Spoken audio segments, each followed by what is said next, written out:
Yang namanya iman itu bukan seperti kebanyakan orang. Tanya semua orang di semesta ini, apa artinya iman? Pasti semuanya jawabannya sama, iman itu percaya. Boleh nggak kita mengartikan iman percaya? Boleh, tapi percaya itu harus berdasarkan bukti. Dan selama ini kita tuh banyak mempercayai sesuatu yang kita sendiri nggak bisa membuktikan. Itu yang aneh. Padahal definisi iman kata Rasulullah, al-iman tasdikun bil qalbi wa iqrarun bil lisan wal amalun bil arkan. Iman itu urusan kolbu, urusan kolbu. Pembenaran oleh kolbu itu iman.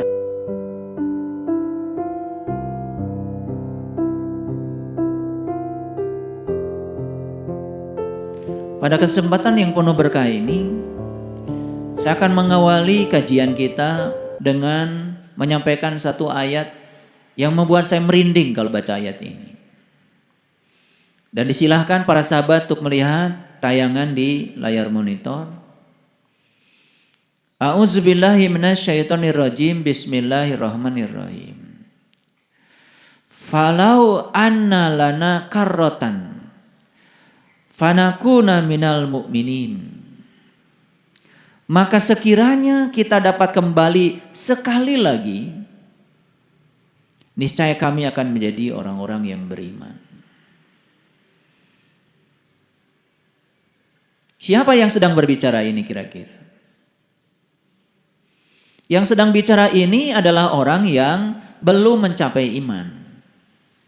Baru akan beriman kalau mereka diberi kesempatan sekali lagi datang ke sini. Berarti orang ini sudah tidak punya harta pusaka yang bernama waktu yang saya sampaikan tadi. Sudah habis kesempatan untuk berbuat bagi dia. Maka dia merengek-rengek, maka sekiranya kita dapat kembali sekali lagi, niscaya kami akan menjadi orang-orang yang beriman. Mungkin dia dulu hanya mengaku sebagai orang yang beriman.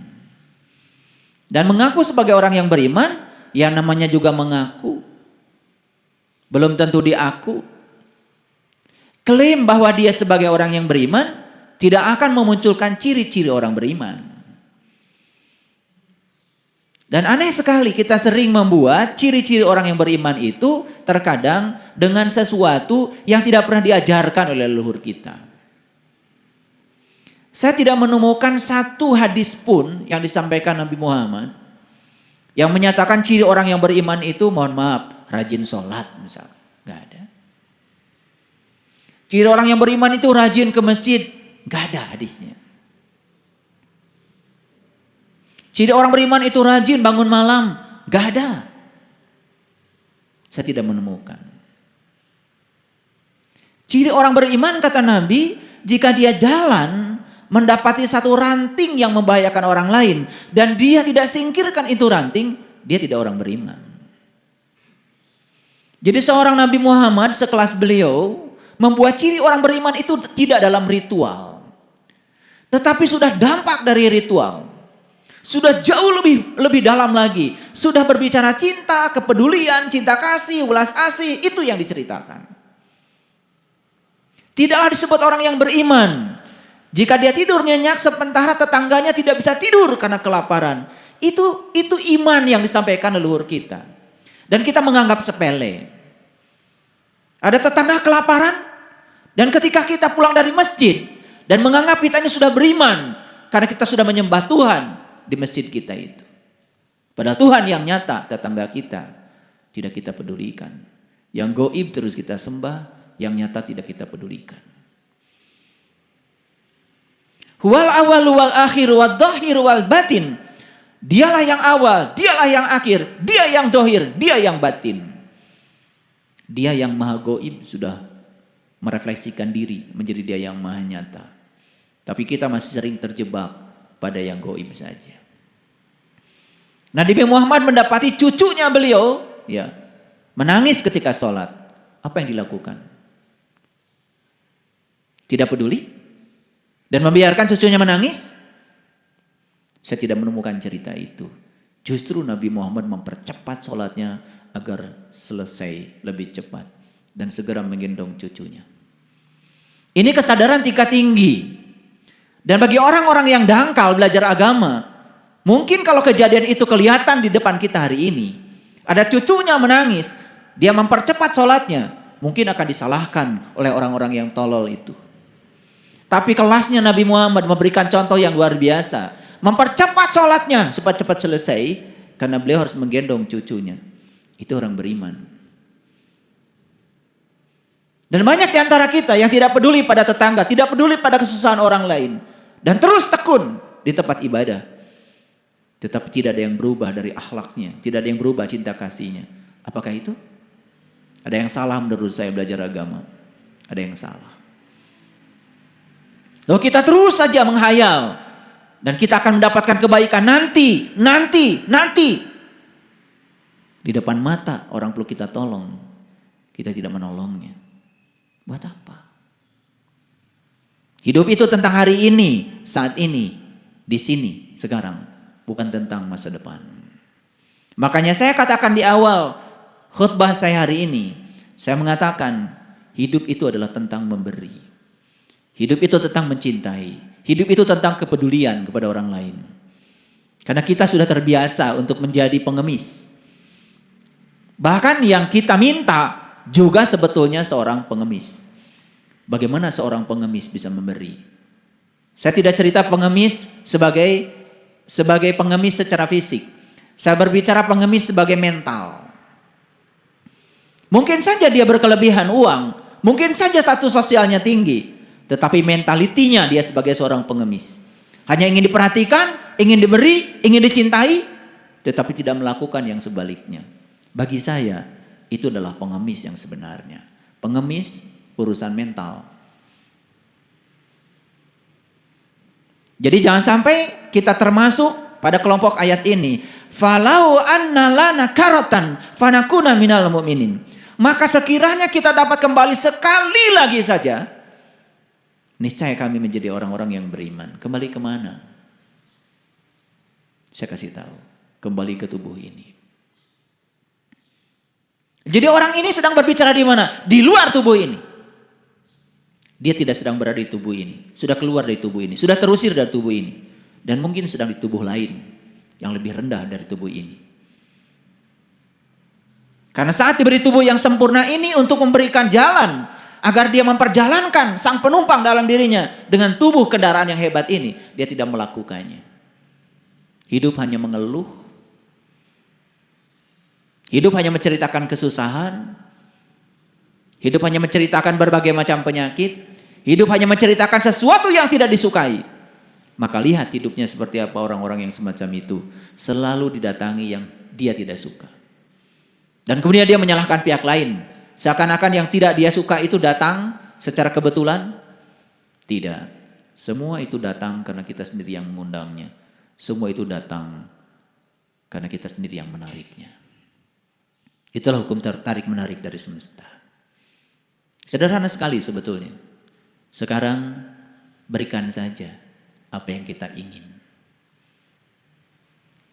Sekali lagi, berikan saja apa yang kita ingin. Ingin bahagia? Berikan lebih banyak kebahagiaan pada orang. Ingin kaya? Berikan lebih banyak yang kita punya hari ini.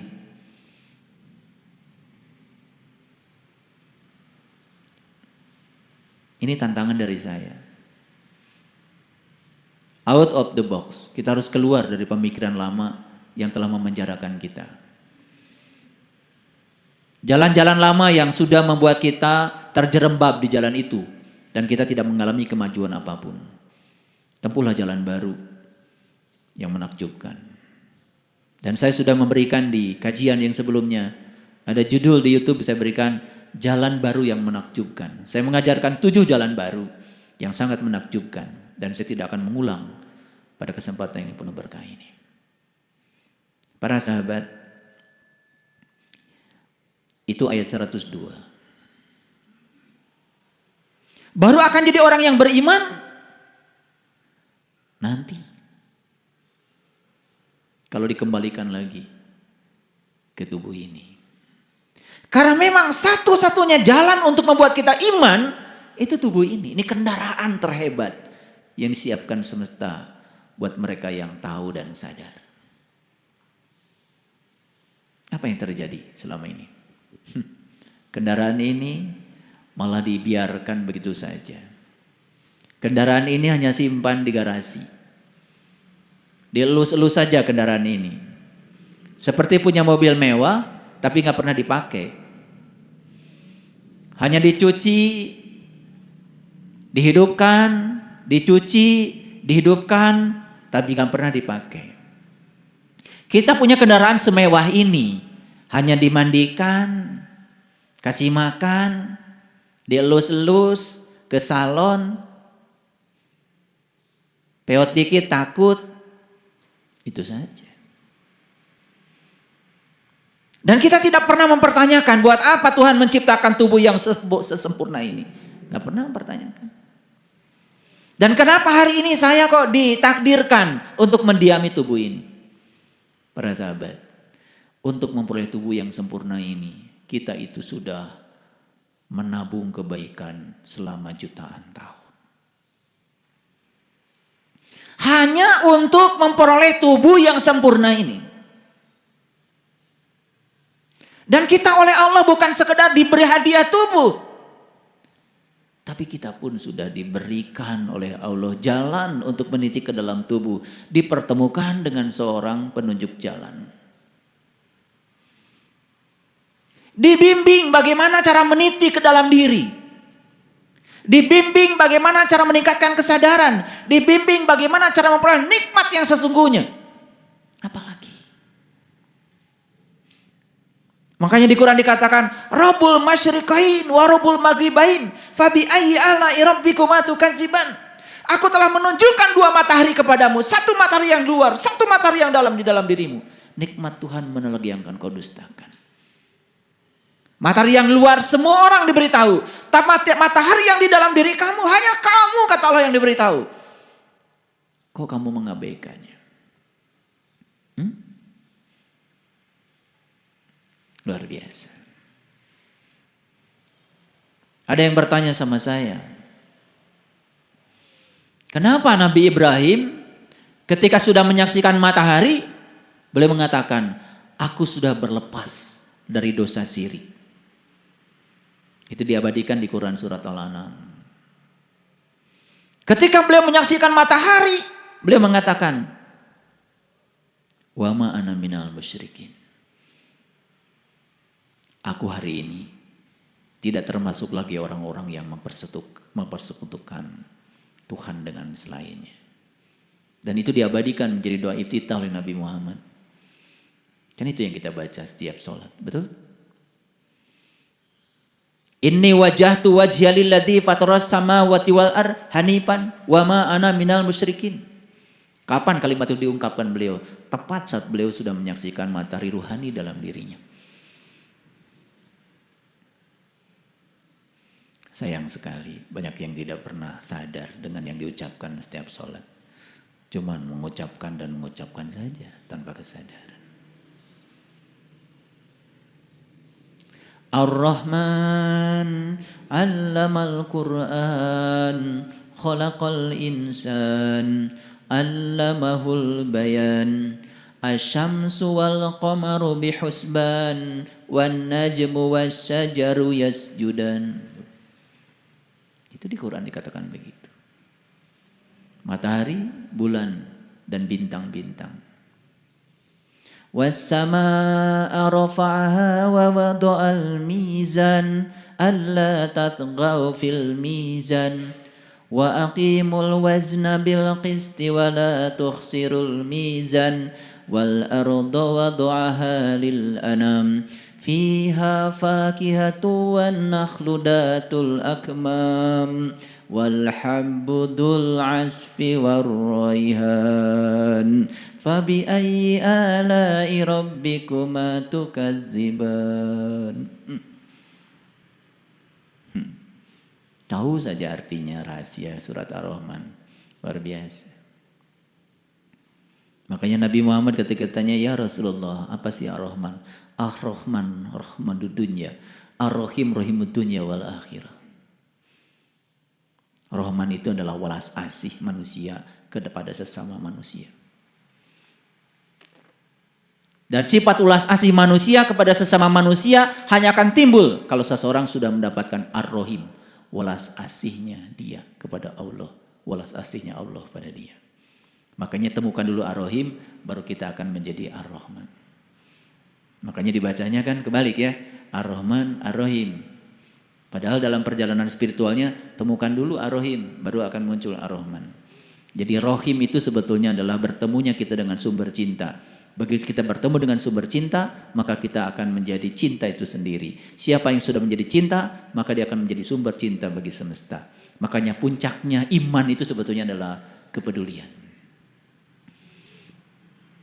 Jadi jangan ambon sorangan, jangan bikin ukuran-ukuran yang keliru. Menyatakan iman itu dengan ukuran-ukuran yang tidak diajarkan leluhur kita. Karena ukuran iman itu adalah itu. Baik, kembali lagi pada ayat ini. Ya, falaul anna lana karotan fatakuna minal mu'minin, maka sekiranya kita dapat kembali sekali lagi, niscaya kami akan menjadi orang-orang yang beriman. Itu ada dialog itu, luar biasa itu. Dialognya kira-kira seperti ini. Ya Allah Tuhan kami, kembalikan aku ke dunia, niscaya aku akan menjalankan amal soleh yang Kau ridhoi. Itu ada kata-kata begitu. Jadi minta dikembalikan ke dunia, akan menjalankan amal soleh yang diridhoi. Nah dulu kalau begitu dia melakukan apa? Ya melakukan amal salah yang tidak diridhoi. Maka dia baru janji akan melakukan amal soleh yang diridhoi. Tapi jawaban Allah itu cuma dua. Satu jawabannya, tidakkah aku memanjangkan umurmu dalam masa yang cukup bagi kamu untuk berpikir? Dan kenapa kamu tidak berpikir? Satu. Jadi ketika merengek-rengek minta dikembalikan ke dunia, bahkan merengek-rengek minta dikeluarkan dari neraka, jawaban Allah itu cuma dua. Satu jawabannya, tidakkah aku memanjangkan umurmu dalam masa yang cukup untuk berpikir, dan kenapa kamu tidak berpikir? Itu jawaban yang pertama. Dan jawaban yang kedua, tidakkah datang seseorang yang memberi peringatan kepada kamu, dan kenapa kau abaikan peringatannya? Cuma dua. Jadi ketika merengek-rengek ingin dikeluarkan dari neraka, merengek-rengek ingin dikembalikan ke dunia dalam keadaan bahagia, jawaban Allah cuma dua. Satu, kenapa kamu gak mikir? Yang kedua, tidakkah datang seseorang yang sudah ngasih peringatan kepada kamu? Baik, bisa paham ayat ini? Nah, apa kira-kira yang bisa sahabat ambil dari pesan ayat ini? Ada yang bisa diambil? Pesannya apa? Kan ini, maka sekiranya kita dapat kembali sekali lagi, niscaya kami akan menjadi orang-orang yang beriman. Apa pesan yang bisa diambil dari ayat ini? Satu, mumpung kita sedang di sini, sedang di tubuh ini, manfaatkan keberadaan kita di tubuh ini, mumpung kita pun masih diberi harta pusaka yang bernama waktu untuk menjadi orang yang beriman. Sekarang, di sini, saat ini. Itu pesan yang pertama. Pesan yang kedua tentu saja, yang namanya iman itu bukan seperti kebanyakan orang. Tanya semua orang di semesta ini, apa artinya iman? Pasti semuanya jawabannya sama, iman itu percaya. Boleh nggak kita mengartikan iman percaya? Boleh. Tapi percaya itu harus berdasarkan bukti. Dan selama ini kita tuh banyak mempercayai sesuatu yang kita sendiri nggak bisa membuktikan. Itu yang aneh.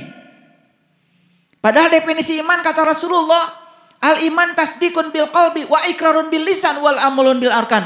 Iman itu urusan kolbu. Urusan kolbu. Pembenaran oleh kolbu itu iman. Dan siapa saja yang sudah bisa membenarkan dengan kolbunya, pasti lisannya akan benar. Dan siapa saja yang lisannya sudah benar, pasti amal perbuatannya akan benar. Merembet menjadi lisan dan amal perbuatan. Kan mulainya dari mana? Dari kolbu. Kalau bahasa psikologi, ya kita tidak mungkin bisa berkata dan berbuat kalau tidak ada produk dari pikiran. Tapi pikiran yang mana? Pikirannya orang beriman dong. Dan pikirannya orang beriman itu satu. Pikirannya itu sudah dikendalikan oleh kesadaran. Hati-hati ya. Apa bedanya orang beriman dengan orang yang tidak beriman? Orang yang belum beriman, pikirannya merajai dirinya. Pikiran menjadi pengendali. Tapi orang yang sudah beriman, pikiran itu sebagai pelayan, bukan sebagai majikan. Jadi pikiran itu yang melayani. Dan majikannya dia itu adalah kesadaran. Aduh, kalau kita ngaji beneran sebetulnya ditambah jujur sedikit, itu baru ketahuan kita itu seperti apa. Jadi kalau ngajinya terus aja, mohon maaf ya, baca lagi, yang dibaca cuma kita nggak ngerti, pesannya tidak dapat, ya sudah, ya. Jadi istilah orang Sunda mah itu namanya barho, ya bubar ya poho. Jadi tidak ada bekas ngajinya itu nggak ada gitu, ya. Karena apalagi berbicara kesadaran itu tidak ada. Itu yang pertama. Nah, saya agak loncat dulu hari ini. Saya mau masuk dulu pada pesan yang selanjutnya. Ini mohon maaf kalau hari ini agak random saya bicara. Random dilihat dari sisi ayat. Tetapi dari segi struktur pembelajaran sebenarnya tidak random. Saya hanya mengikuti struktur pembelajaran saja. Coba kita lihat ayat ini. Fattaqullaha wa ati'un. Nah ini sebetulnya dibacanya harusnya fattaqullaha wa ati'uni. Dibacanya harusnya begitu. Fattaqullaha wa ati'uni. Bertakwalah kepada Allah dan taatlah kepadaku. Siapaku di situ? Siapaku di situ? Ya tentu saja, ku di situ di zamannya Nabi Muhammad masih hidup, ya Nabi Muhammad dong. Kan ayat ini pertama jatuh kepada Nabi Muhammad. Sepeninggalnya Nabi Muhammad, kita harus taat pada siapa? Ya tentu saja taat kepada Nabi Muhammad lewat orang-orang yang meneruskan tugas-tugas kenabiannya beliau. Hati-hati. Gelar kerasulan titik sampai Nabi Muhammad, tetapi fungsi dan tugas kerasulan gak mungkin selesai sampai Nabi Muhammad. Sepanjang dunia masih berputar, tugas kerasulan akan ada para pewaris ilmu ini. Jadi tugasnya di sini ada dua. Yang pertama takwalah kepada Allah, yang kedua taatlah kepadaku. Jadi taatlah kepada para rasulnya Allah, para utusan Allah. Paham? Paham? Ada yang culas. Saya takwa pada Allah aja. Malam bangun, pagi bangun, sore terus saja. Menjalani apa yang diperintahkan.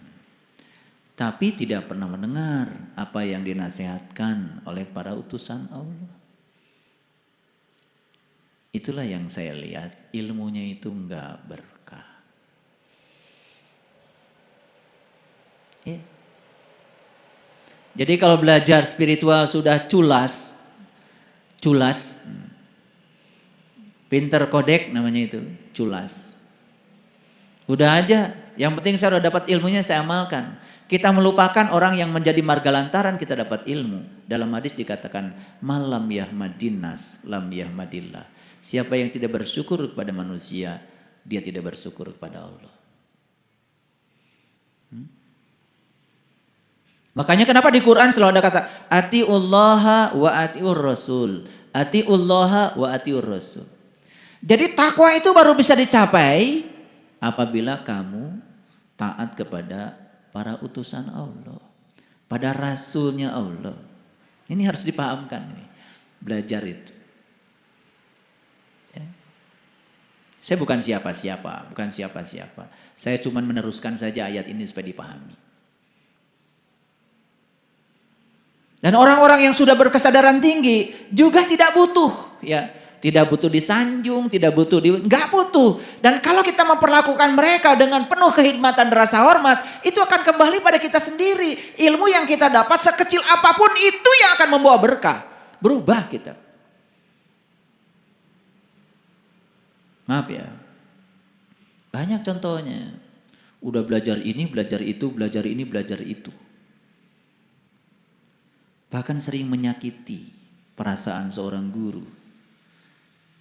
Nggak berkah. Emangnya seorang guru masih bisa disakiti perasaannya? Tidak. Udah nggak butuh yang semacam itu. Tetapi ketika kita kehilangan hikmat kepada seseorang yang telah menjadi marga lantaran kita sampai kepada Allah, kita kehilangan berkah dari ilmu yang kita peroleh. Makanya Rumi ketika ditanya, kalau ini adalah gurumu, ini Tuhanmu, siapa yang akan kau sembah lebih dulu? Aku akan sembah guruku, baru aku sembah Tuhanku. Loh, kenapa begitu? Karena aku bisa mengenal Tuhanku lewat guruku. Itu yang disebut dengan syafaat. Itu yang disebut dengan wasilah. Kita akan bicara itu hari ini.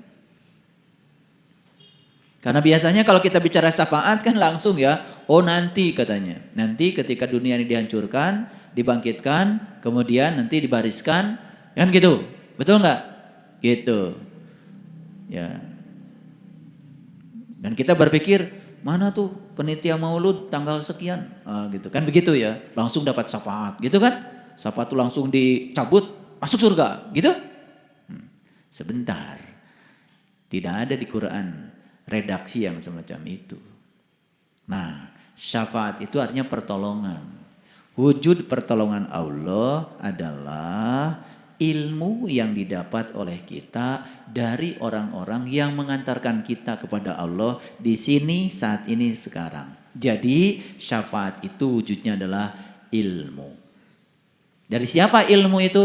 Tentu saja ilmu tentang Allah. Dari siapa? Dari orang-orang yang sudah tahu dan kenal kepada Allah. Dihadirkan orang-orang yang bisa membimbing kita kepada Allah, itu namanya syafaat.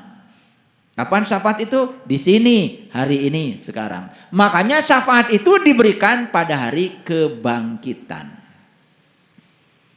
Kapan hari kebangkitan? Hari kebangkitan itu setelah hari kiamat. Kapan hari kiamat? Hari bangkitnya kesadaran kita. Hari bangkitnya jiwa kita. Begitu kita bangkit dari ketidaksadaran, kita bangkit. Itu yang disebut dengan hari kebangkitan. Di hari kebangkitan itulah kita akan dapatkan syafaat. Wujudnya apa? Wujudnya adalah ilmu yang bisa mengantarkan kita kepada Allah. Jadi yang ngasih syafaat yang sebenarnya cuma satu, yaitu Allah.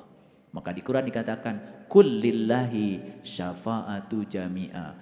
Katakanlah, hai Muhammad, sesungguhnya syafaat itu semuanya punyaku.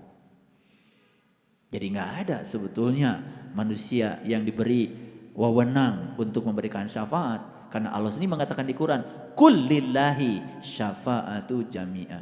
Jadi syafaat itu hakikatnya adalah milik Allah jami'a, kabehanana, keseluruhannya, totalitas. Jadi kalau ada orang-orang yang mengajarkan kepada kita, baca ini supaya dapat syafaat, baca itu supaya dapat syafaat, itu jangan diikuti begitu. Pahami dulu, ya.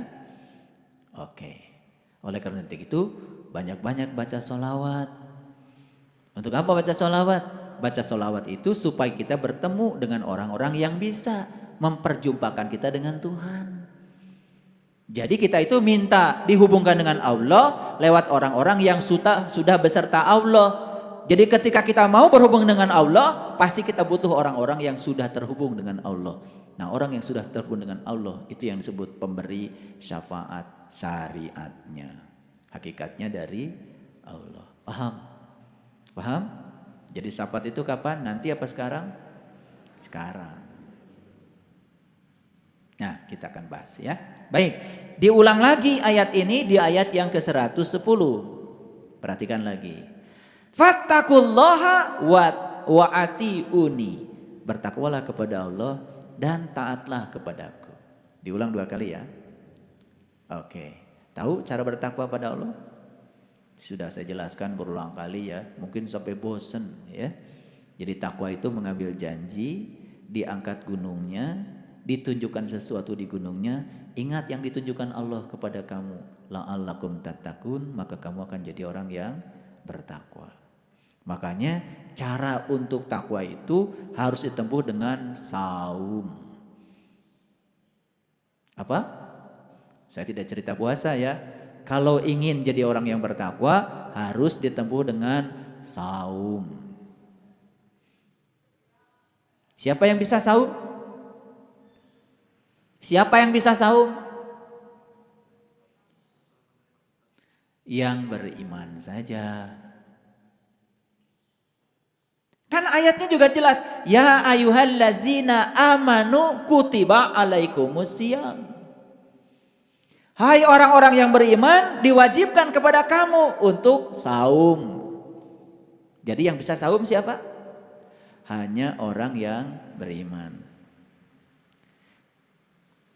Yang bisa menahan lapar siapa? Semuanya bisa. Mau iman, mau tidak iman, ngaku iman, mau siapapun nahan lapar. Bisa kan tiap hari juga lapar. Tapi yang bisa saum hanya orang yang beriman. Makanya Allah itu kata-katanya itu sangat efektif. Gak mungkin kan Allah nyuruh sesuatu pada yang bukan ahlinya. Paham? Allah itu kalau menyuruh sesuatu ya sama yang bisa. Yang gak bisa ya gak usah disuruh. Di luar orang yang beriman gak bisa saum. Puasa? Bisa semuanya. Anak kecil juga bisa kalau puasa. Saya gak cerita puasa kok, cerita saum. Emangnya saum dengan puasa bedanya apa? Kalau saum itu ada definisinya. Kata Nabi, liso imi farhatani farhatun inda iftarihi wa farhatun inda liqa'i rabbih. Puasa saum itu kata Nabi apa? Satu terbuka, satu berbuka, yang kedua jumpa dengan Tuhan. Catat itu hadis qudsi itu. Apa saum? Satu berbuka, dua jumpa dengan Tuhan. Itu saum. Itu hadis qudsi loh. Lisoimi farhatani farhatun inda iftarihi wa farhatun inda liqa'i rabbih. Ada dua kegembiraan bagi orang yang saum. Satu ketika berbuka, yang kedua jumpa dengan Tuhan. Berbuka yang dimaksud oleh Rasulullah tentu saja bukan makan candil, makan kolak, bukan. Berbuka yang menyebabkan jumpa dengan Tuhan. Berbuka apa kira-kira? Tuh. Beda? Maaf beda dikit ya. Kalian kalau udah nahan lapar pindahin makan udah merasa paling soleh aja. Langsung bikin spanduk hormati yang sedang berpuasa. Memang yang sedang berpuasa harus dihormati. Yang saum gak perlu dihormati. Yang saum gak kelihatan. Betul gak? Iya. Saum kalau ditunjuk-tunjuk ke orang kan jadi aurat saumnya. Makanya yang saum gak pernah kelihatan. Kelihatan akhlaknya aja berubah. Kelihatan ulas asihnya luar biasa. Saumnya sih gak kelihatan. Yang kelihatan itu adalah Idul Fitrinya saja. Kembali dia menjadi jati diri yang sesungguhnya. Gitu. Jadi selama hidup ini kalian saum apa puasa? Sombongnya udah kayak apa? One day one choose. Tambah lagi. Kalau sudah tamat baca Quran 10 hari pertama langsung pengumuman di WA. Ketika ditanya ayat mana yang kamu mengerti, gak ada satu ayat pun yang ngerti. Yang penting tamat. Makanya begitu selesai saum, lalu merayakan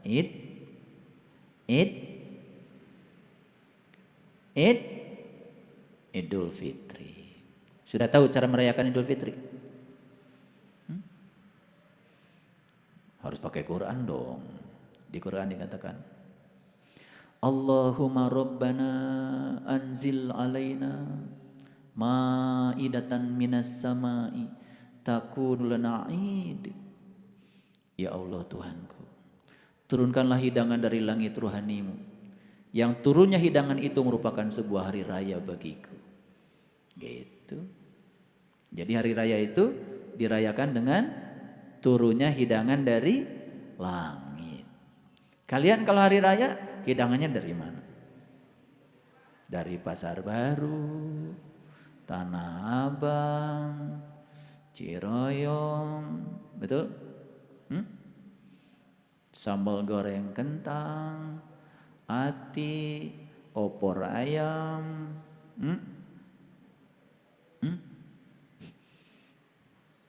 Karena nggak pernah baca ayatnya.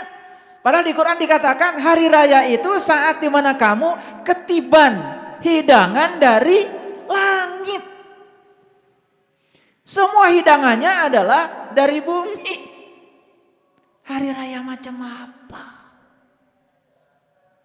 Itu Quran loh, bukan kata saya.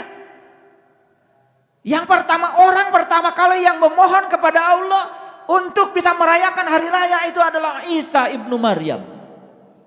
Maka di Quran dikatakan Isa ibnu Maryam berkata, Allahumma rabbana anzil alaina ma'idatan minas samai takun lana id. Ya Allah, turunkanlah hidangan dari langitmu. Yang turunnya hidangan itu merupakan sebuah hari raya bagiku. Itulah hari raya yang sebenarnya, saat turunnya hidangan dari langit. Nunggu kapan? Setahun sekali? Hah? Bisa nggak kita rayakan hari raya itu setiap saat? Bisa. Bagi yang tahu ilmunya, yang tahu caranya, dia bisa berhari raya kapan saja dia mau. Keren nggak? Sudah punya nggak ilmunya kalian? Udah dikasih sama saya. Tadi pagi hari raya nggak? Ya, alhamdulillah. Jadi hari raya itu setiap saat.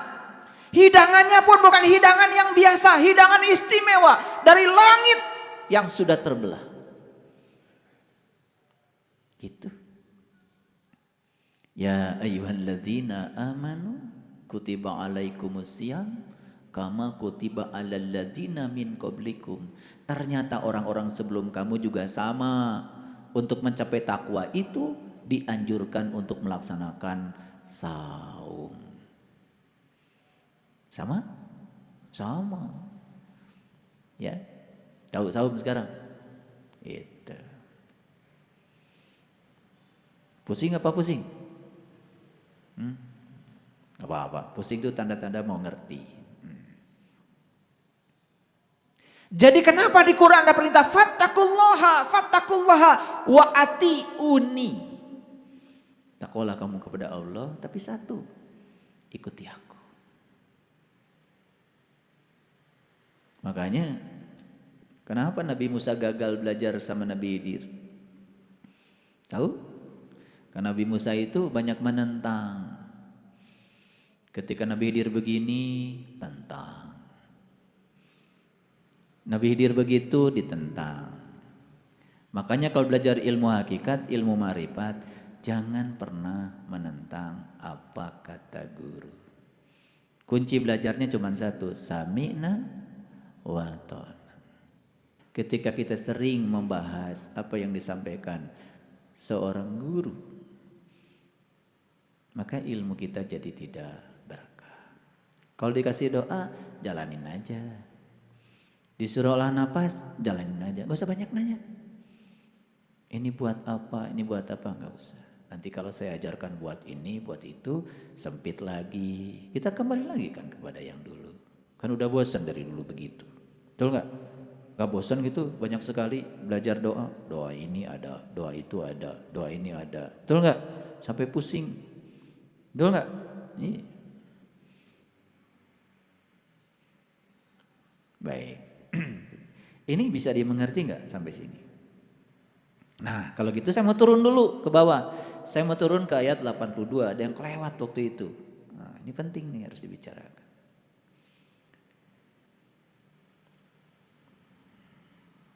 Coba lihat ayat ini. Wallazi atma'u ayaghfira li khati'ati yaumiddin. Dan yang amat kuinginkan, aku akan diampuni segala kesalahanku pada hari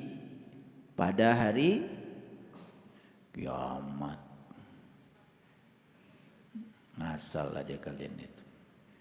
Walladzi atma'u ayaghfira li khati'ati. Khati'ati itu kesalahan. Makanya kan ada doa iftitah, Allahumma ba'id baini wa baina khotoyaya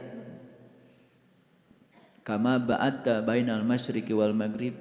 Ya Allah, jauhkanlah kesalahanku seperti Engkau menjauhkan timur dan barat. Timur dan barat ada batasnya enggak? Yang bilang ini timur itu barat kan kamu sendiri. Betul enggak? Disuruh juga arah mata angin. Ya, kan enggak kelihatan angin itu. Jadi timur dan barat itu enggak kelihatan. Jadi kalau bisa jauhkan diriku dari segala kesalahanku seperti kau menjauhkan timur dan barat. Artinya jauhnya itu tak terhingga karena timur dan barat itu enggak ada. Itu buatan orang astronomi aja. Mana timur? Emang ada titiknya di timur? Enggak ada. Mana barat? Ada titiknya di barat? Enggak ada. Timur dan barat itu adalah perasaan kita aja. Betul enggak? Iya, perasaan. Ari panon poe eta terbit di mana? Ti palih wetan dari timur. Kebenaran itu rarasaan. Kebenaran atau rarasaan? Rasa atau perasaan? Kalau kebenaran itu rasa. Matahari terbit dari timur, kata matahari emang gue pikirin. Kan yang muter bumi. Dunya orang nu muter teh lain panon poe datang. Rarasaan orang panon poe datang ti belah wetan. Rarasaan padahal dunya orang anu muter. Makanya rarasaan jeung rasa teh beda. Kebenaran dengan pembenaran tuh beda. Nah kita itu sering mengatakan kebenaran padahal itu sebetulnya pembenaran. Sering menyebut rasa padahal itu mah rarasaan. Oke, rarasaan teh tadi asa geus mere, rarasaan. Acan can mere kakara rarasaan. Hati-hati ya, jangan percaya rarasaan, harus percaya rasa. Lihat saya semuanya. Walladzi atma'u ayaghfira li khati'ati. Dan yang amat aku inginkan adalah aku dibebaskan dari segala kesalahanku yaumiddin, pada hari yaumiddin, hari apa? Hari akhir. Pintar ya kalian tuh. Dari mana itu yaumiddin, hari akhir? Yaumiddin ya hari adin. Yaum itu hari, din itu ya din. Yaumiddin ya hari din. Din itu adalah kata dain. Dain itu artinya utang. Pusing kan? Pusing kan? Jadi yaumiddin itu hari bayar utang. Hari akhir. Ngarang aja. Kapan hari akhir? Tahu nggak hari akhir? Kapan terjadinya? Lah kalau hari akhir itu nggak tahu terjadinya kapan, kamu mau bayar utangnya kapan? Bayar utang tuh harus pasti waktunya.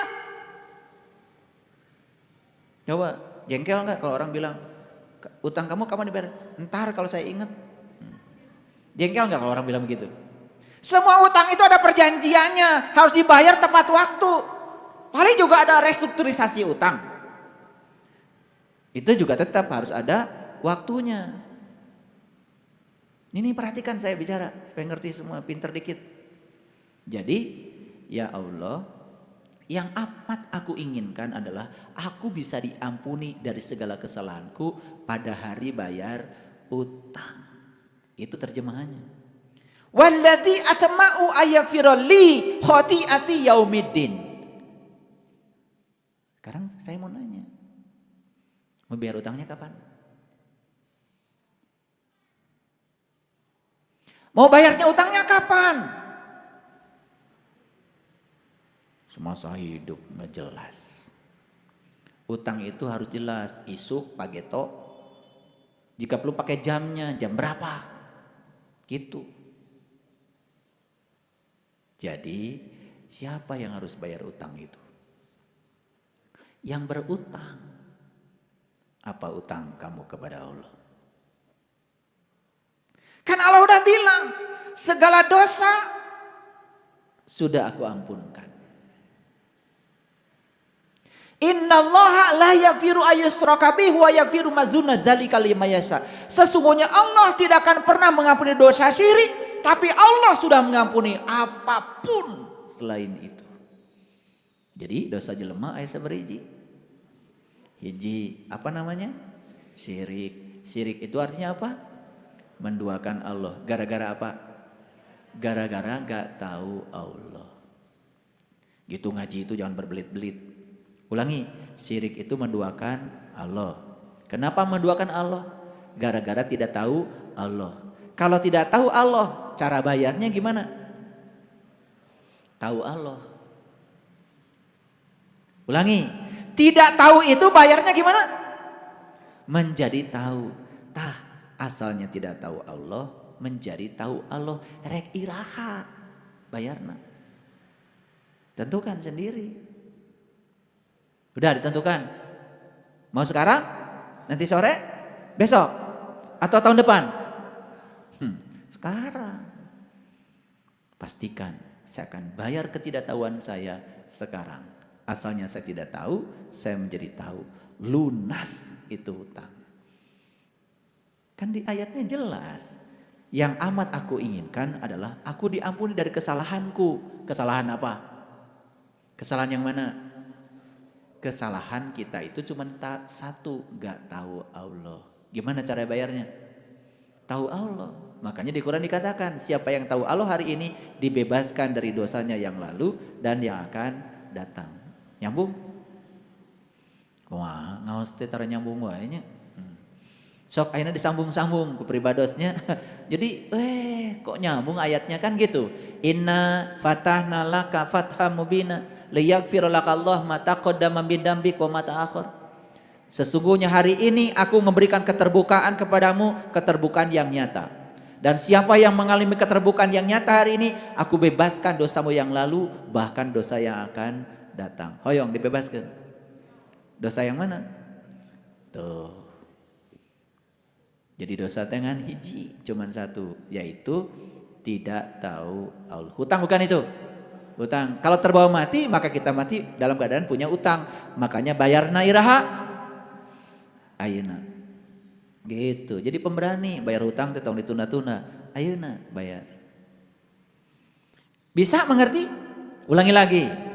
Dan yang amat ku inginkan akan diampuni segala kesalahanku pada hari bayar utang. Gitu. Makanya harus ngerti sedikit bahasa Arab. Jangan ngikuti terjemahan terus. Kalau menurut terjemahan bayar utangnya iraha. Hari kiamatnya iraha. Jaga. Tepuguh atuh bayar utang teh kitu mah. Tepuguh waktuna. Cing Bapak Ibu. Bade yang namut artos kabang, itaros kubang teh. Sabaraha periogina? 400 juta cekap. Kanggo naon? Bayar mobil. Oh, mangga orang etang sorbang. Bade sabaraha tahun nyicil. Sok ditaros gitu. Ditaros? Gimana jawaban Bapak Ibu? Pokoknya suka-suka saya aja. Kalau saya punya uang nanti saya bayar. Kalau nggak punya maaf ya. Kira-kira bakal dapat kredit nggak dari bank? Manusia model kayak gini? Ya enggak. Pastikan dulu berapa tahun. Saur bank teh 4 tahun. Bunganya setahun sakieu. Flat. Etang ku bank teh. Tah sabulannya maneh teh kudu mayar sakieu. Sanggup? Tanda tangan di notaris. Tanda tangan. Kudu puguh. Eta hutang ka abang wae kudu puguh. Ieu mah hutang ka Allah. Teterang Allah cok atuh bayar teh ayeuna. Kitu wungkul. Udah bayar hutang? Ya, bayar ya. Ini ngerti nggak yang saya omongkan? Nah, nanti kita simpulkan satu. Jadi nanti yang terpisah-pisah selama ini tuh ya jadi satukan, menjadi satu kesatuan. Baik, ya. Saya akan yang ini kan udah kita bahas minggu yang lalu, ya toh? Itu. Nah, sekarang saya akan naik lagi ke ayat yang 100 Berapa tadi? 102 ya, 102. Oke, baik. Nah, untuk menuju 102 itu saya akan mulai dari sini. Baik. Silakan lihat sini semuanya. Illa man atallaha biqalbin salim. Turun dulu ke situ. Yauma la yanfa'u malun wala banun. Udah kan? Udah kan? Akan ada suatu saat di mana harta dan anak laki-lakimu tidak berguna lagi. Ini sudah dibahas kemarin kan? Ya? Ya enggak? Ya. Gaduh murang kali awewe perempuan di sini nggak diceritakan. Yang diceritakan di ayat ini adalah ada satu saat di mana harta dan anak laki-lakimu tidak berguna lagi. Gimana Pak anak perempuan? Pasti gitu ya. Kalau nggak belajar ilmu hakikat, laki-laki itu selalu lambang dari ruhani. Jadi harta dan anak laki-lakimu itu jasmani ruhani kita itu udah nggak berguna lagi. Udah dibahas minggu yang lalu ya, jadi saya tidak akan bahas itu. Tetapi yang paling penting ini sambungannya. Ilaman atallaha biqalbin salim, kecuali orang-orang yang menghadap Allah dengan kolbu yang damai. Lihat saya semuanya. Jadi orang yang setiap hari menghadap Allah dengan kolbunya yang damai. Menghadap Allah perlu kolbu nggak?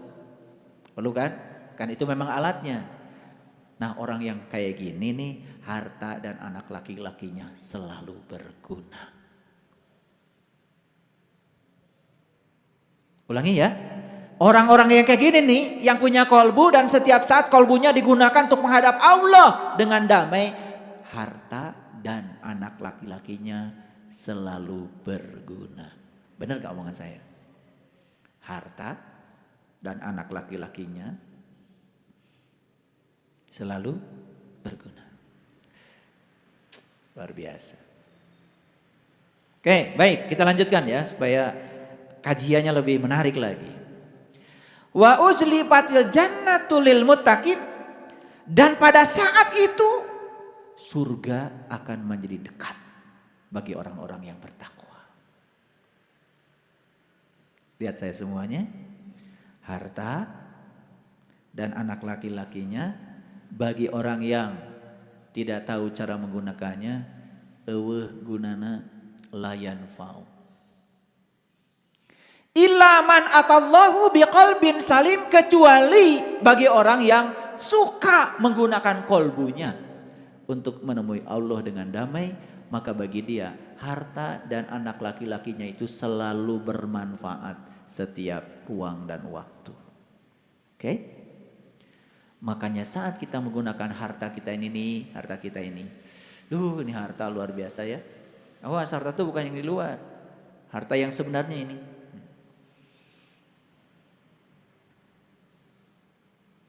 Bis 100. Tanah ratusan hektar. Sawah punya, ladang punya, kebun punya, pabrik punya. Kapan itu berguna? Kapan berguna? Kalau masih ada napas. Begitu napasnya berhenti, ada gunanya? Ada gunanya? Nah, orang yang tidak bisa menggunakan kolbunya, lagi bernapas saja sudah nggak ada gunanya hidup. Apalagi sudah tidak bernapas lagi. Saya mau nanya Bapak Ibu, kalau gitu harta yang paling besar itu yang saya sebut tadi, sawah, kebun, mobil, itu bukan? Atau napas? Cing, bari naros. Ari aya negara do napas? Beunghar atuh. Tuh. Beunghar teh di dieu tah, di dieu dinu napas. Berarti Bapak Ibu orang kaya? Yes. Bisa lihat saya nggak sekarang? Bisa.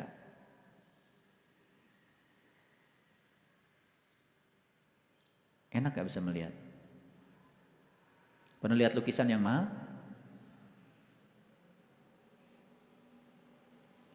Itu lukisan yang mahal berguna bagi siapa? Bagi siapa? Bagi yang bisa melihat. Itu lukisan yang mahal, mahalnya tuh di mana? Di dia tak mahal teh. Kalau tidak bisa melihat mah gak ada harganya tuh lukisan. Ada nggak orang buta beli lukisan mahal? Nu beli lukisan mahal mah nu boga duit yang bisa neule. Betul nggak? Jadi mahal tuh di lukisan atau di sini? Lihat saya nggak sekarang? Kaya nggak kalian? Jadi bengar teh di dia hiji, di dia hiji, di dia hiji, di dia hiji, tak bengar teh. Makanya kalau ingin kolbunya damai, belajar nikah. Nikah berapa menurut Quran? 1, 2, 3, 4. Wah, itu kamarana wae. Fankihu ma tobalaku minan nisa. Nikahlah oleh kamu an-nisa. Berapa? Masna. 2 heula, jog-jogan 4. Wah, ngaji teh. Pasal ieu wae ngaji teh. Kamarana wae itu ieu teh. Ieu tah loba teuing maca tapi teu ngarti teh.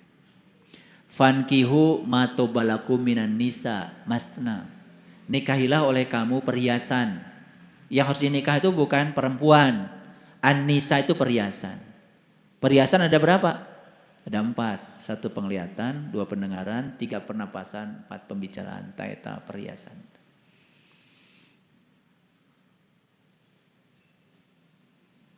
Ibu meser gelang. Dia mau di mana? Gelang di mana dipakai? Di pandangan. Sae gelang teh.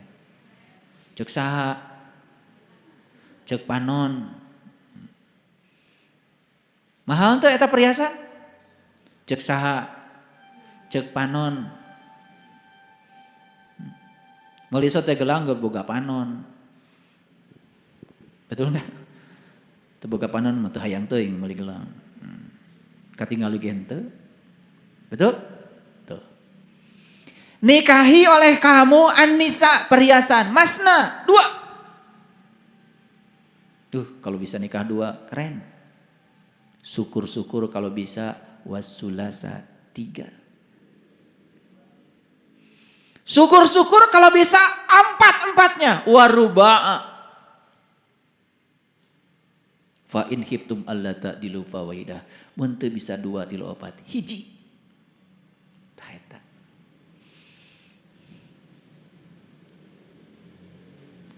Liur-liur sekalian ngaji.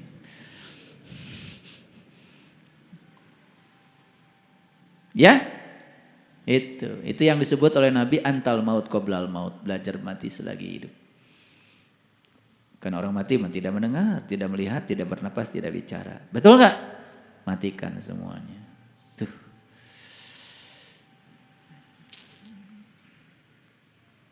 Gitu. Damai nggak kolbunya? Damai. Bagi orang yang sudah damai kolbunya, maka harta dan anak laki-laki menjadi ada manfaatnya. Apa manfaatnya? Bisa mengantarkan dia kepada Allah. Eta manfaatnya. Oke, baik kita lihat. Wa uzlifatil jannatu lil muttaqin, ya, dan didekatkanlah surga jannah kepada orang yang bertakwa. Betul nggak? Betul nggak? Seneng nggak kalau kita meniti ke dalam diri? Nangis kadang-kadang. Betul? Iya, surga. Terus ayat selanjutnya, wa burrijatil jahimi lil ghawin, dan diperlihatkanlah dengan jelas jahim kepada orang-orang yang gowin. Gowin itu orang-orang yang sesat, orang-orang yang tidak tahu. Coba Bapak Ibu dulu sebelum tahu takwa yang sebenarnya. Setiap hari yang dilihat apa? Jahim. Sunu ngegolak. Betul? Neraka. Jadi neraka itu kelihatan? Kelihatan gak neraka? Kan tos ninggal neraka. Moal poe nyieunna neraka piraku teu ningali. Ya. Belum pernah lihat neraka, lihat aja orang marah. Kebakar enggak? Kebakar apa? Kebakar api amarah. Pernah lihat orang marah? Pokoknya kalau mau lihat orang paling jelek di dunia orang sedang marah. Ta eta neraka teh, kadeuleu katingali teh ayeuna. Kalau orang sedang marah coba lihat, wajahnya serem enggak? Mulutnya monyo enggak? Matanya bolotot teu? Nah itu. Sarieun teu batur? Tah eta neraka teh katingali. Ieu mah neraka segitu jelas katingali, masih bingung keneh. Wa qila lahum aina ma kuntum ta'budun, dan dikatakanlah kepada mereka, mana berhala-berhala yang dulu kamu sembah itu mana? Ngerti ya? Bisa menolong enggak berhala-berhala itu? Enggak bisa ya, enggak bisa. Baik. Nah, maka mereka dijungkirkan ke dalam neraka bersama orang-orang yang sesat. Lalu wajunudu iblisa ajmaun, juga dengan semua iblis-iblisnya.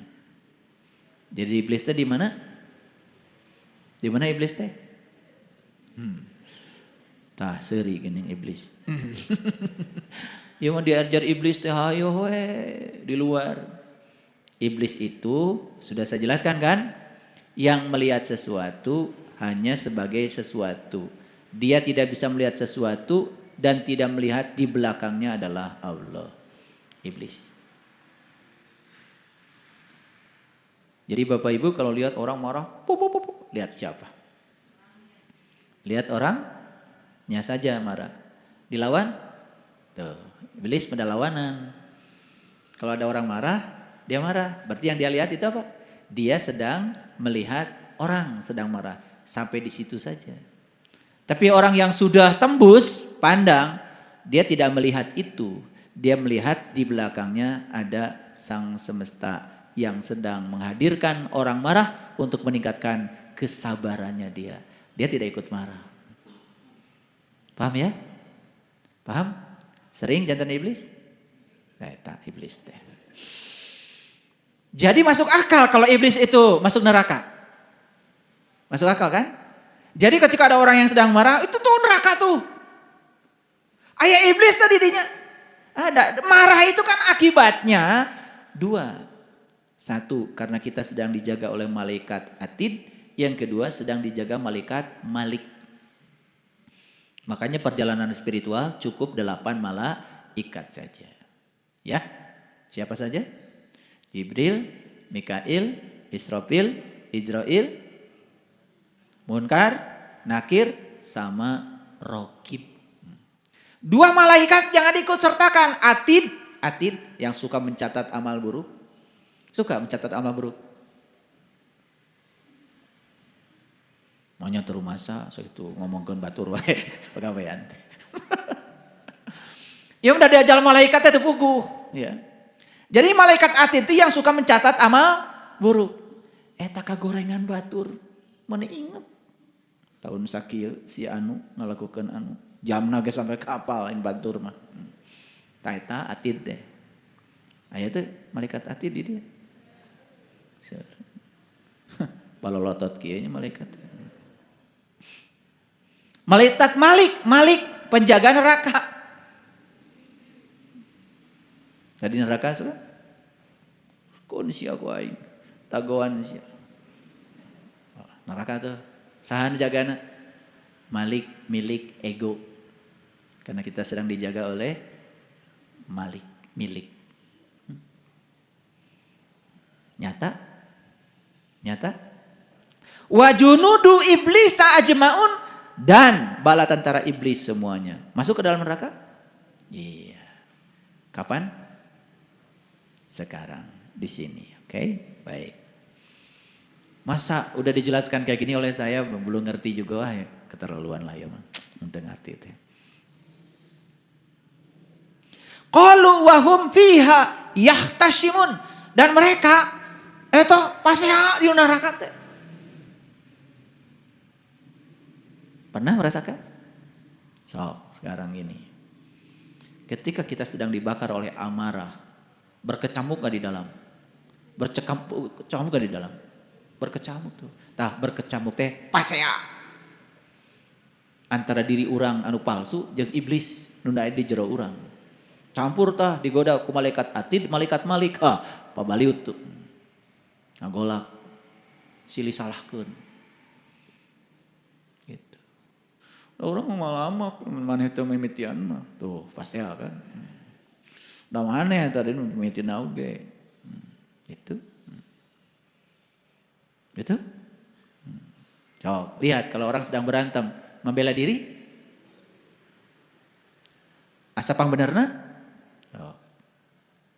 Cok, suami istri keur pasea. Sanu salah. Sanu salah. Ya dua-duana, da lamun teu dua-duana awal mungkin pasea, da pasea mah kudu aya lawan.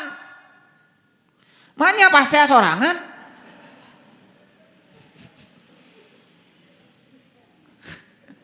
Pasea mah dua minimal. Da sorangan mah moal bisa.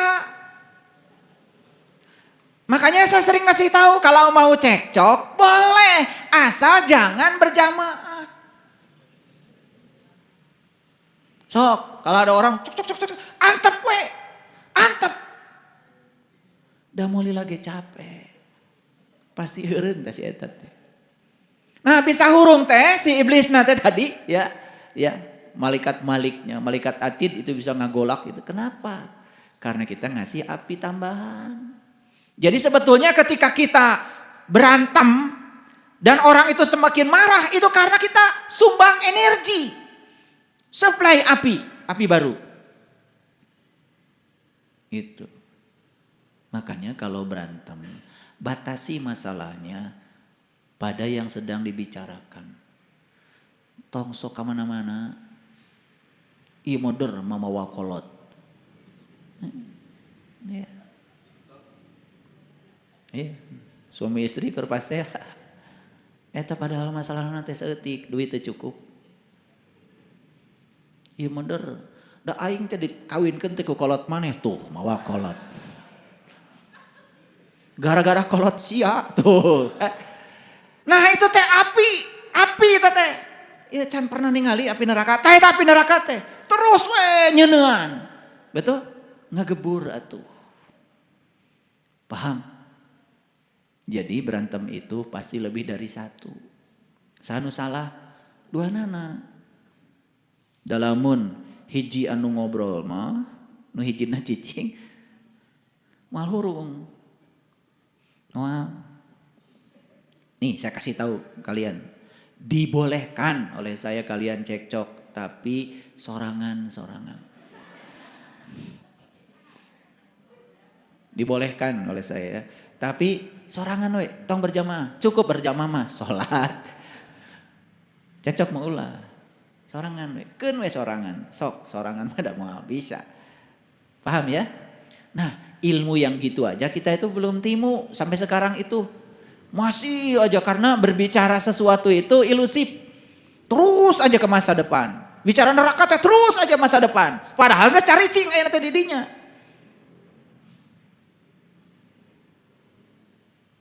Oke, lanjut dulu. Demi Allah, tallahi inni kunna lafi dhalalim mubin. Sungguh dahulu kita ini berada dalam kesesatan yang nyata. Para sahabat beruntung, para sahabat yang hari ini sudah bisa memilah-milah. Jadi orang bijaksana, ya. Berarti sudah keluar dari kesesatan. Itu luar biasa. Ya, apa sih kesesatannya? Karena kita mempersamakan kamu dengan Tuhan semesta alam. Ya, wa ma adallana illal mujrimun, dan tiadalah yang menyesatkan kami kecuali orang-orang yang berdosa.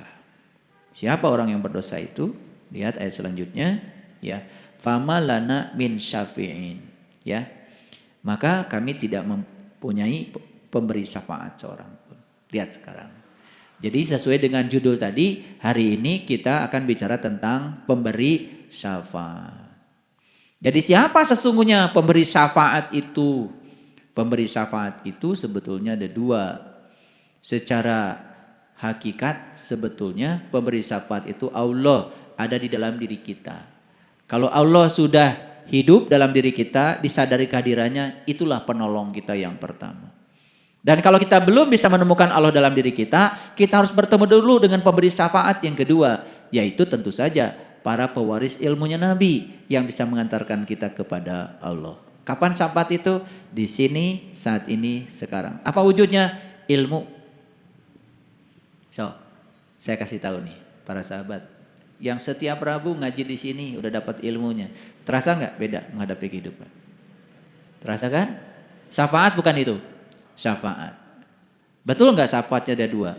Satu, syafaat yang langsung dari Allah yang ada dalam diri kita yang sudah disadari kehadirannya. Syafaat yang kedua adalah hadirnya orang-orang yang bisa mengantarkan kita untuk mengenali Allah yang ada dalam diri kita.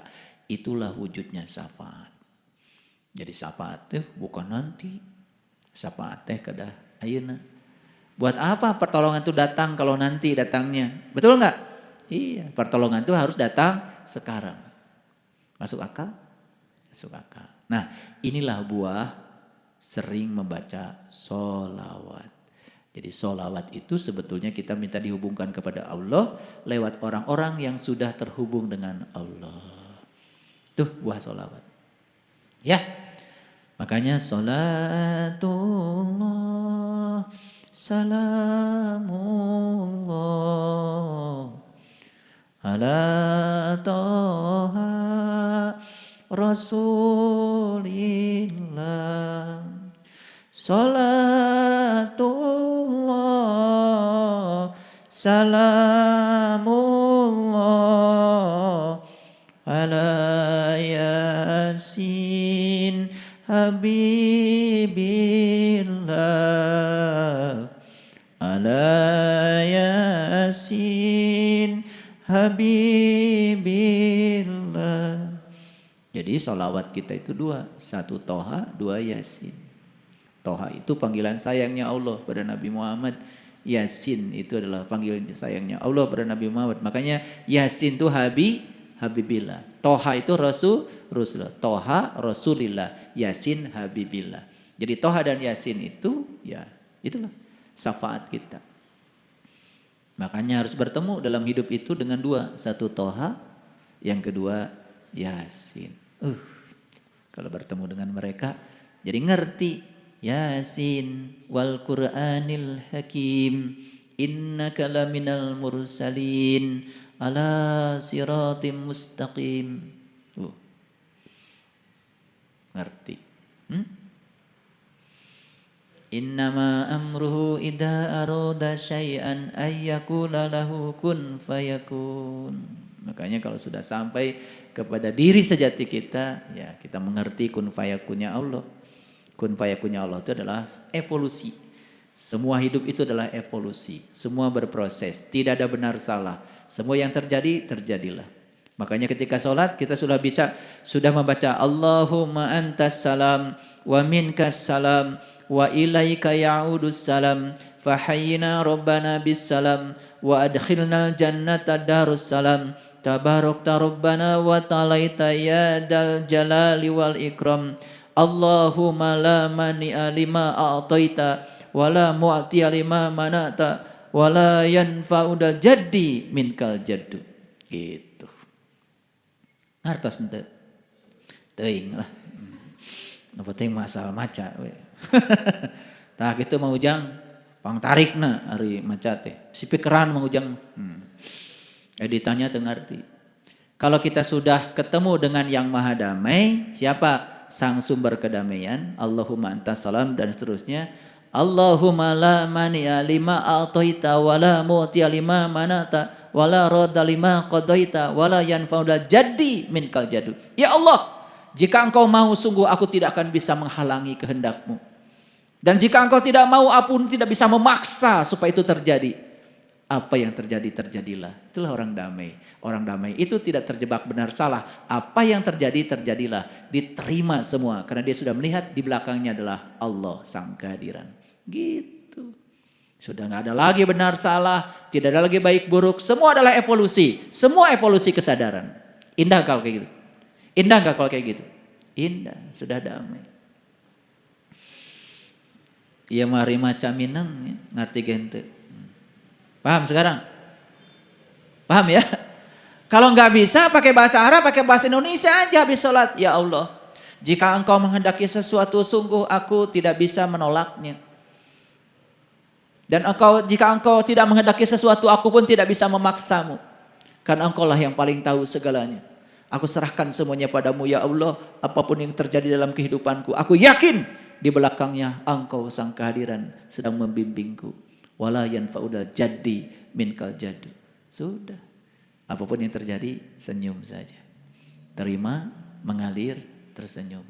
Hidup enak banget. Terima, mengalir, tersenyum. Gitu. Apa yang terjadi dengan kalian? Menolak, menendang, baud. Menolak, menendang, baud. Menolak, menendang, baud. Cemerut, goreng patut. Gitu. Ke rumah gelis. Berehan, welas asihan, kasah-kasah teh ulehnya awe, gitu. Eker mah rada kurang gelis, kurang. Bawaan teh ngan pada ngomongkeun batur we, tiap panggih teh ngeluh. Yang diceritakan yang dia tidak suka dalam hidup, tapi yang diinginkan bukan itu. Duh, pasalia. Lihat wajah-wajah model gitu. Sering ketemu? Loba pisan. Tah di dunia teh lobana nu kitu. Hese erek seuri ge. Berat. Da berat di jerona ge. Mun boga masalah dibawa kemana-mana. Didongengkeun kemana-mana. Atuh batur jadi kabagehan. Matak panggih jeung si eta mah. Duh, nanti boleh nu diomongkeun teh kasusah. Ira harek ngobrol ka bunga. Ari nu dipikahayang nu ngabungahkeun anu diobrolkeun kasusah. Atuh nu kajadian ya susah. Salamin. Paham ya? Lihat sekarang saya semuanya. Fama lana min syafi'in, maka kami tidak mempunyai pemberi syafaat seorang pun. Jadi kalau hidup itu sudah tidak ada yang hadir dalam kehidupan kita yang bisa menolong kita, yang bisa ngasih berkah ilmu kepada kita. Aduh, luar biasa. Saya kasih tahu ya. Bisa hadir di tempat ini, dengarkan kajian-kajian tentang dhamma untuk menghadapi kehidupan yang semacam ini. Mahal Bapak Ibu. Mahal apa tidak? Mahal. Saking mahalnya kan gak bisa bayar sama saya. Nah, wala sodikin hamim. Ya. Dan tidak punya orang-orang yang bisa jadi teman. Tidak ada yang bisa dijadikan teman. Ya. Makanya di ayat selanjutnya falaula anna lana karatan fanakuna minal mu'minin, maka sekiranya kami dapat kembali sekali lagi saja, niscaya kami menjadi orang-orang yang beriman. Jadi bisa disimpulkan, kira-kira orang yang tadi sedang mengeluh gak punya syafaat, tidak punya teman, tidak punya baraya, tidak ada yang menolong. Kira-kira siapa dia itu? Siapa? Jelas, dia orang-orang yang dalam kehidupannya tinggal dalam neraka. Akibat apa? Akibat dia gagal bayar utang. Gitu kan? Kalau kita putar lagi ke belakang, nyambung gak? Nah, sekarang saya mau ngasih sharing sedikit. Coba Bapak Ibu ingat-ingat. Sejak Bapak Ibu belajar melunasi utang. Terutama utang tidak tahu pada jati diri kita. Apa yang bisa dirasakan? Apa yang bisa dirasakan? Setelah bayar utang, berusaha untuk bayar utang, apa yang dirasakan? Ya, hidup menjadi tidak terburu-buru. terima, mengalir, senyum. Senang, senyum, susah, senyum. Sekolah ge langsung we, batur mah S3 heula, ya mah S4. Senang, senyum, susah, senyum. Tuh langsung S4. Belum tentu Bapak Ibu yang lulusan perguruan tinggi nu sakolana laluhur teh bisa kitu cantang tuh. Karena hasil pelajaran intelektualitas tidak pernah mendorong orang menjadi bijaksana.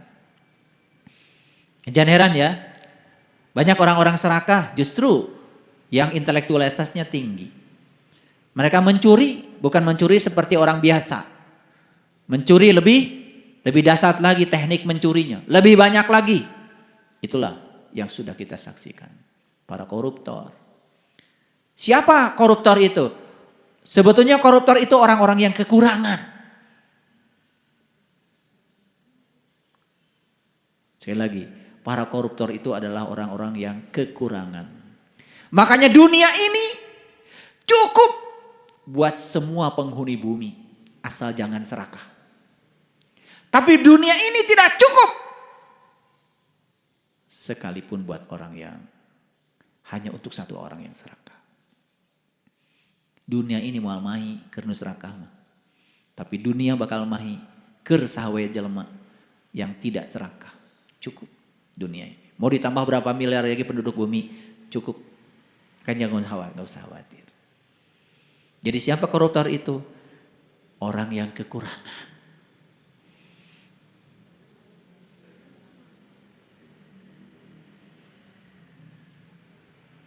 Karena kalau dia itu ya belum kekurangan ya nggak akan mencuri. Jadi siapa orang yang serakah itu? Orang yang selalu merasa kurang, geus loba oge, kabogana kurang wae. Itu. Makanya beruntung kayak kalian ya. Sudah bisa merasa berkecukupan, alhamdulillah. Wih pengajian, calik di kursi, lihat, nunutan. Tibra, alhamdulillah. Batur mah, loba harta, loba kelibuk, gaduh king koil oge, hese, sare. Ibu bapak mah, ngaji kayak bisa tunduh. Makanya kalau lagi pengajian kayak gini ada yang nunutan, oh saya doakan itu, berarti udah damai banget itu. Udah luar biasa itu, udah melampaui itu, ya udah luar biasa. Ngaji wae bisa sare. Kan didoakan ke peribados mah ulah sampai kasare di dapur. Kan wae di pengajian mesare itu berarti udah masuk di gelombang delta. Itu udah luar biasa itu. Jadi cengkraman gelombang betanya itu udah berkurang itu, udah luar biasa. Makanya saya kan pernah usil, ada yang ngorok pun lagi ngaji nggak apa-apa. Kalau ada pengajian dengan saya bisa tidur tuh yang salah saya. Berarti ceramahnya nggak jelas. Jadi sampai di sini bisa dipotret ya sekarang. Ya, seandainya hari ini kita masih terjebak oleh jahim, masih terjebak oleh neraka, tersulut oleh api neraka, itu tanda bahwa sebetulnya proses bayar utang kita belum sempurna. Oleh karena itu saya mengajak para sahabat semuanya, ayo deh lunasi utang kita. Lunasi, ya. Ciri orang yang sudah lunas, dia sudah selesai dengan dirinya sendiri. Waduh, bebaslah dari segala, bahkan dari penyakit sekalipun. Tuh, para sahabat, ubah ya, out of the box. Ayo kita keluar, buka keberkahan Allah yang sangat luar biasa. Allah Maha Kaya, gak boleh kita kekurangan. Terima kasih. Assalamualaikum warahmatullahi wabarakatuh.